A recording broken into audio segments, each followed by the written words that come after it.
Hello. I'm excited to present to you all today, and I'm excited to hear some of the other presentations in this group because it looks like a really exciting bunch. I'm going to talk to you about in-progress research and curriculum development related to critical design research and material-led design practices. While research organizations, businesses, and learning institutions across the globe have invested millions of dollars in finding counterbalances to negative environmental and social impacts of the fashion and textile industries, many of these efforts do not challenge the basic premise of how and why the industry designs and produces goods. By default, design and production of fashion-related goods begins with the identification of consumer needs or wants as they are presently understood, followed by ideation and material sourcing, prototyping, and production. What this process does not include is a criticism of the design and production process itself. Through analyzing fashion and textile design higher education coursework that has taken place over the past 4 years, my work and this presentation aims to show the importance of utilizing critical design research and material-led design practices to provoke more environmentally and socially just reasons for and methods of designing and producing goods. If we want to change the fashion system toward a new kind of balance, we need new kinds of radical design and business thinking. While teaching an accessories course a few years ago that focused on the use of experimental textile alternatives, it occurred to me that students are almost always expected to use a traditional sketch, source, create method of development that mirrors the majority of industry practices. But what we were trying to do in this particular course was very different. Since students were actually creating their own materials, there was no way of knowing what these materials could achieve in product form until they were understood themselves. Basically, students had to explore, experiment, and play with their materials and let the materials inspire concept, shape, form, and silhouette.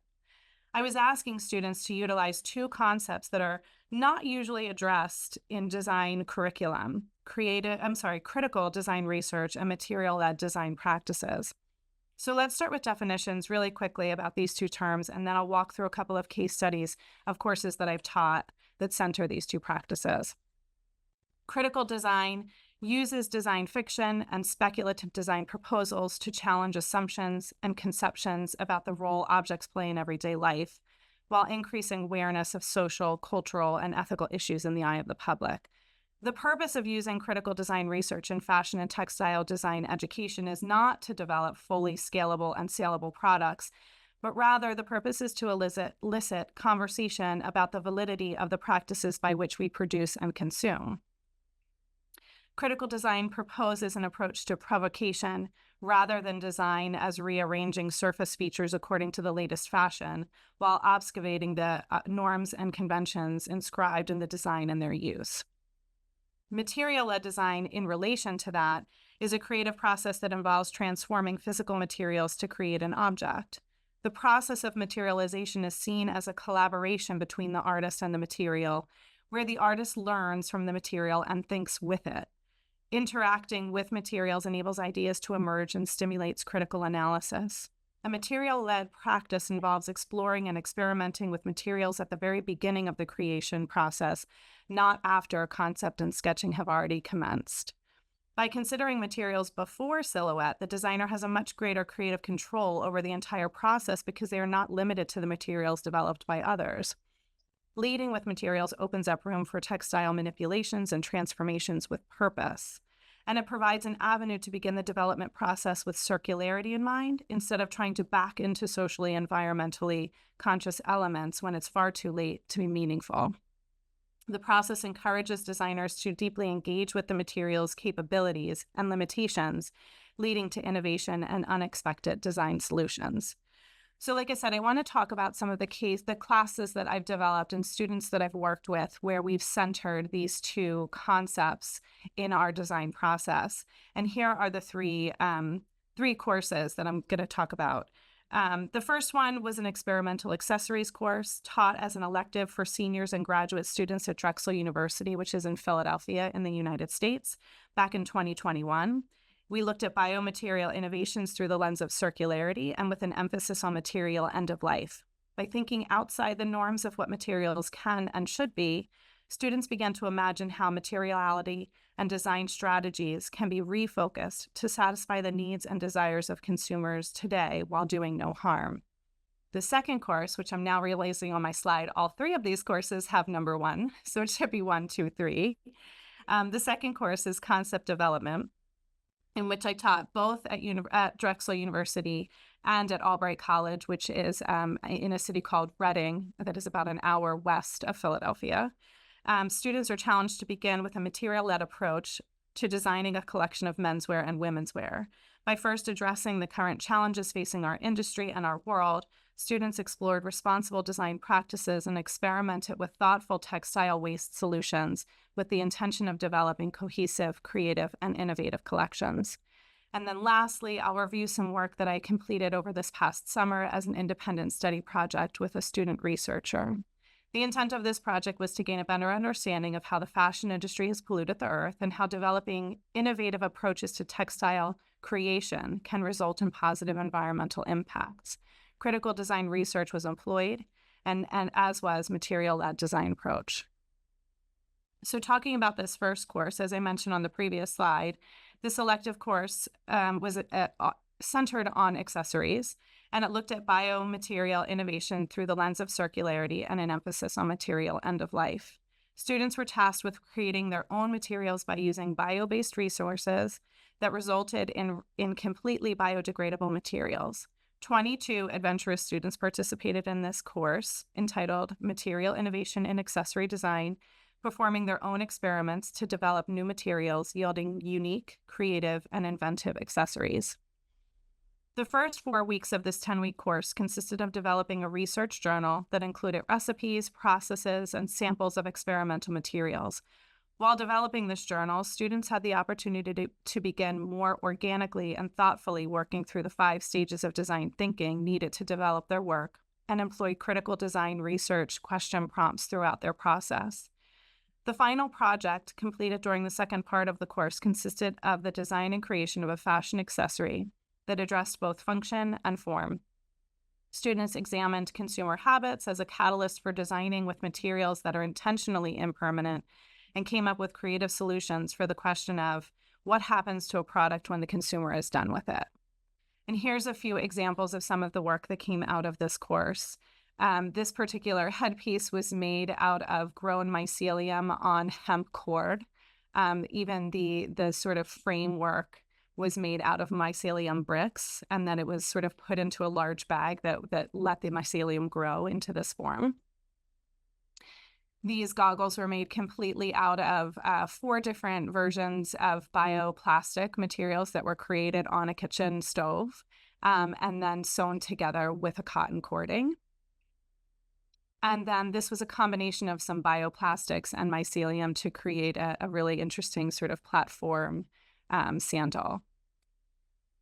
The second course that I have been working with, this critical design research idea and also material-led design concepts, was designed for undergraduate and graduate students, and I've taught this at both Drexel University and at Albright College.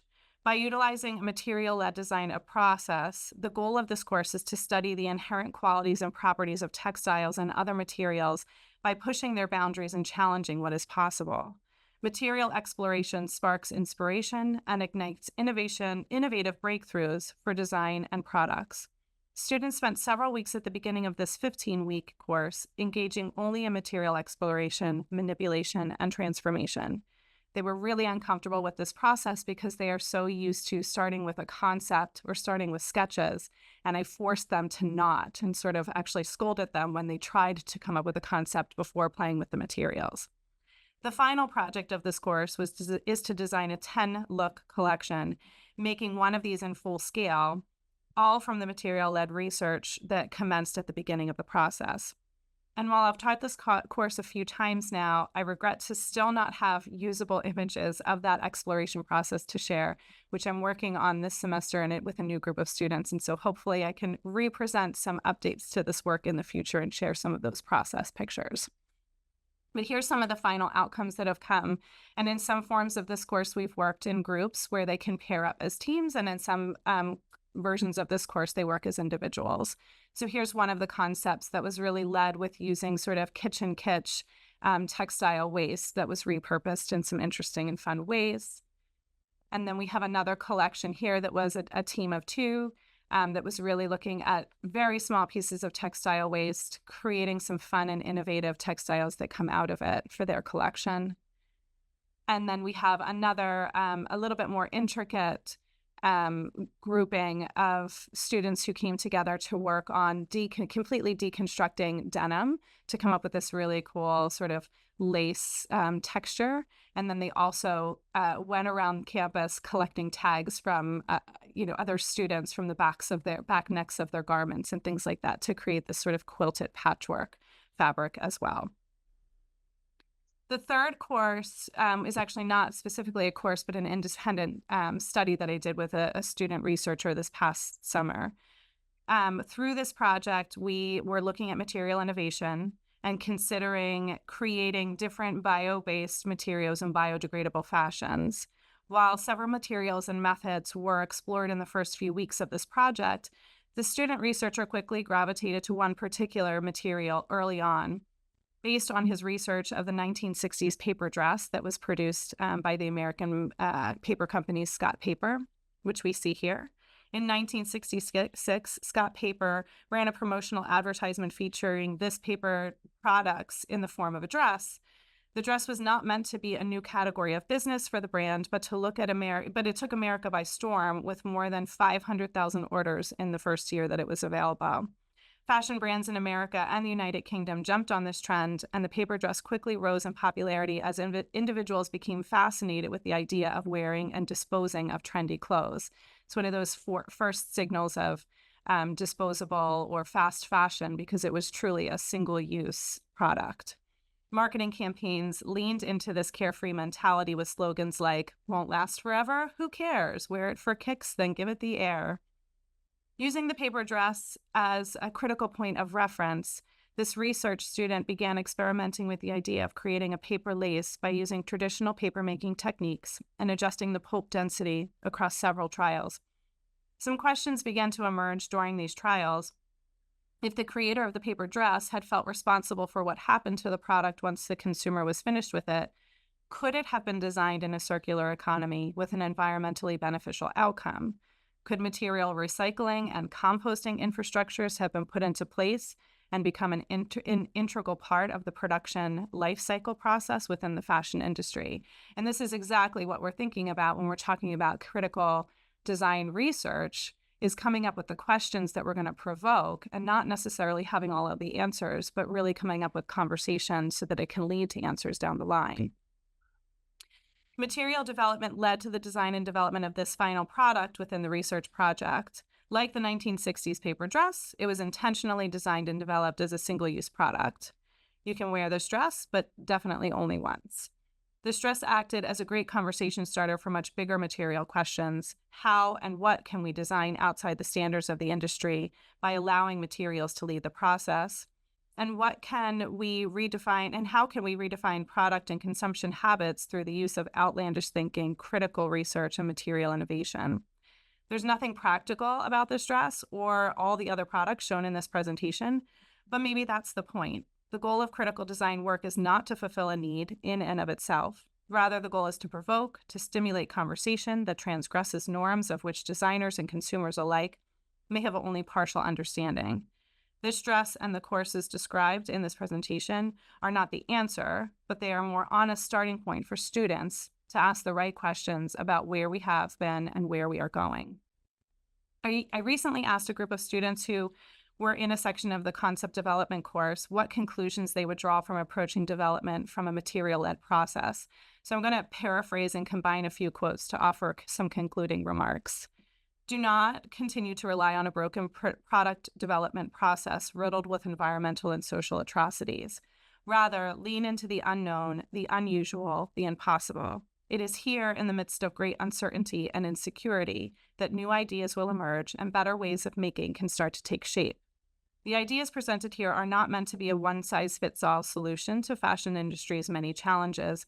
Instead, consider this research as an alternative to conventional thinking that can allow design students and industry professionals an opportunity to pause, ideate, and challenge the norm. By employing critical design research and material-led design practices, students in each of these classes started out by really resisting the way of working. None of these students had veered far from the sketch, source, create, design practice in many of their coursework prior to these, and it was unfamiliar and uncomfortable for many of them at the beginning. But it is exactly this type of uncomfortability that is needed in education and in the industry in order to innovate and collectively beneficial impact to occur.